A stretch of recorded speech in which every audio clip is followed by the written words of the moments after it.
his tea tray on his pillow. It was a dark. The manor of Blackwood stood in perpetual twilight, a magnificent skeleton against a bruised sky.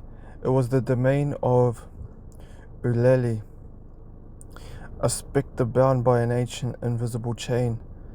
She was not a monster of shadow, but a being of crystalline despair, an eternally grieving echo of a forgotten age.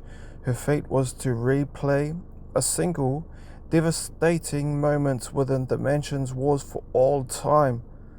The current occupant, an eccentric bibliophile named Silas, believed he had purchased quiet solitude.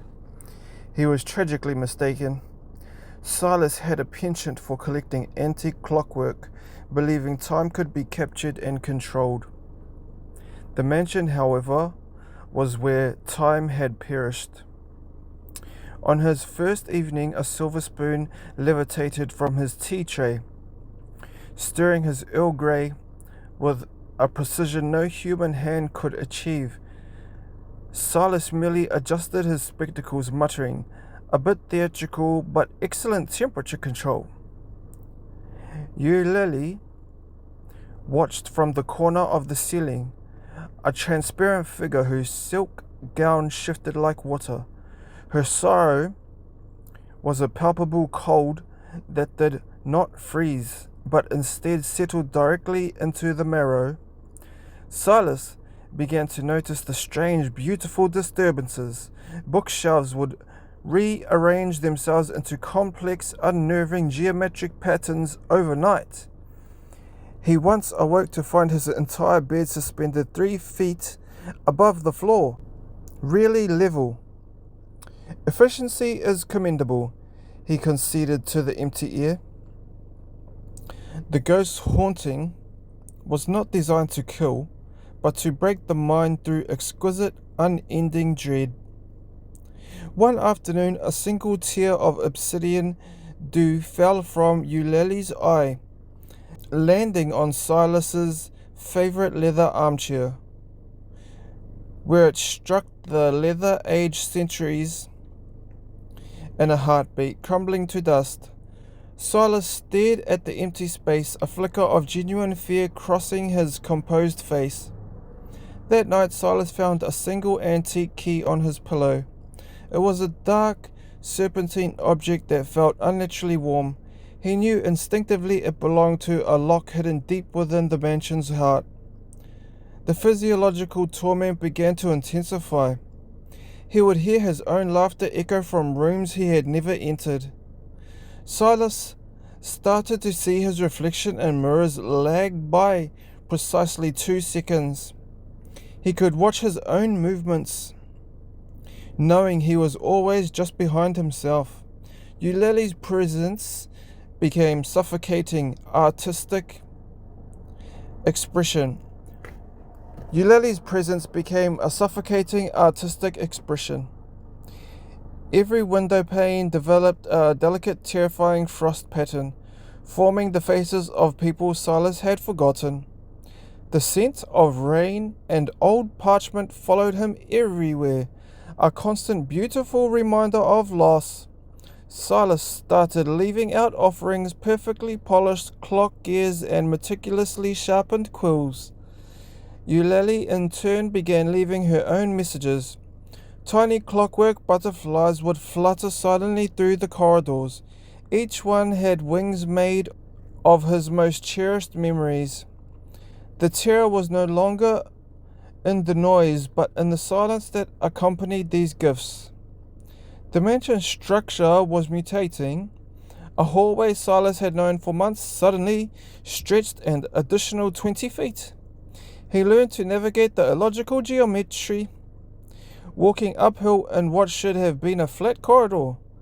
He knew the house wanted him to seek the key's lock.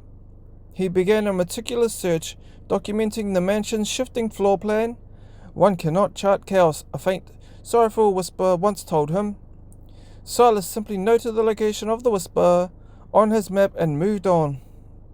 He found the clock concealed behind a false wall of books in the library's forgotten wing. It was an aperture of black velvet, unlike any metal lock. The serpentine key slipped in with a soft final sigh. The wall dissolved, revealing a small, dark room. In the centre sat a single chronometer of obsidian glass. It was so still, its hands fused to midnight. Eulalie finally materialized fully, her form solid yet tragically luminous. She was stunning. Her eyes held the exhaustion of infinite repetition. Her story was etched into the air, a story of a promised moment that never came. She had waited by that chronometer centuries ago for her betrothed.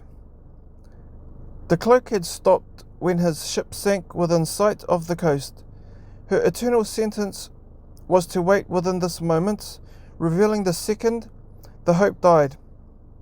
Now she looked at Silas, her sorrow and invitation.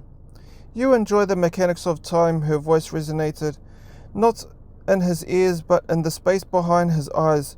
Will you join me in its absence? Silas knew his future, not death but endless companionship in a loop of beautiful, crippling despair.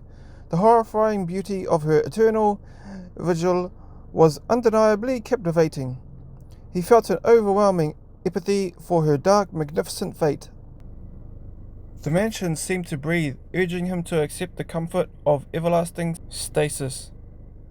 Silas looked at the chronometer, then back at the ghost. He smiled, a genuine, slightly terrified but deeply amused smile. Eulalie, he said, adjusting his collar, your aesthetic is unparalleled.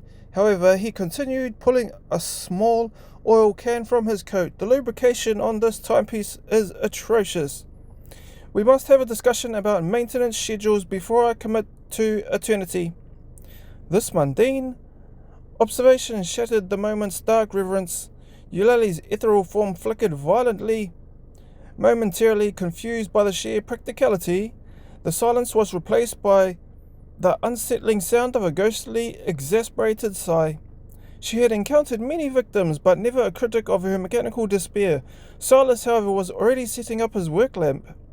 The horror was not in the ghost, but in the sheer, unshakable normalcy of the man facing her. He was a human, constant in her supernatural variable. The walls around them shivered, attempting a new, more aggressive rearrangement. Silas ignored it, focused on cleaning the chronometer's glass. Eulalie realized her torment was no longer focused solely on him. Her eternity was now complicated by a fastidious housemate. The true psychological horror was the permanent dark comedy of their cohabitation. Silas took a deep breath, the scent of mildew and despair failing to disturb his focus. Right, where were we?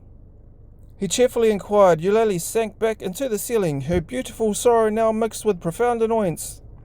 The mansion groaned, accepting its fate. The haunting was forever, but it would never be boring. Silas whistled a tuneless melody, entirely at peace with his terrible, beautiful doom. He knew that the deepest terror was often found in things you cannot tidy. He was going to try anyway. The obsidian. The manor's new normal was forged in the unsettling fusion of eternal sorrow and technical nitpicking. Eulalie, the spectre of crystalline despair, now floated beside Silas, offering critiques on his choice of clock oil instead of driving him to madness. Their horrific cohabitation had become a dark, domestic comedy, a unique form of haunting neither had foreseen. Silas, utterly unfazed by the perpetual twilight and shifting architecture, finished polishing the obsidian chronometer, its hands still frozen. He smiled at the ceiling, perfectly at peace with his beautiful, terrible, and now perfectly maintained doom. Like, comment and share the video. Subscribe to the channel. The end.